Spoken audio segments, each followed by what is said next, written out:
Magandang umaga, ito ang UNTV News Break. Binisita ni Vice President Sara Duterte si Senator Rodante Marcoleta ngayong umaga sa Philippine National Police General Hospital. Ayon kay Police Lieutenant Colonel Benali Agbayani, ang hepe ng PNP Internal Medicine, dumating ang Vice Presidente bandang alas 7:30 ng umaga.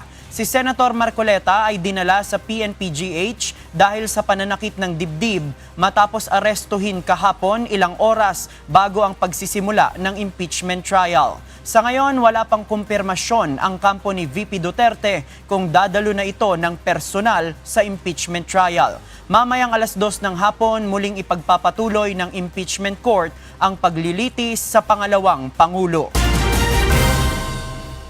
Nagbabala ang Philippine National Police sa mga magpapakalat ng maling impormasyon online kaugnay ng impeachment trial kay Vice President Sara Duterte.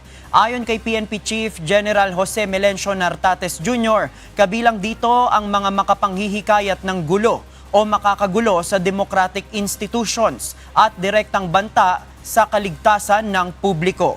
Kaugnay nito, inatasan niya ang PNP Anti-Cybercrime Group o PNP-ACG, intelligence units at lahat ng police regional offices na palakasin ang monitoring online.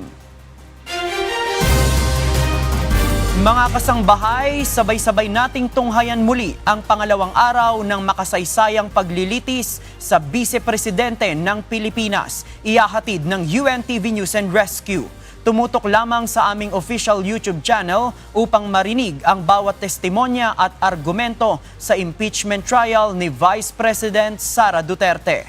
Ako si JP Nunez at dito sa UNTV, Diyos ang aming sandigan, serbisyo publiko ang aming pinahahalagahan. Magandang umaga!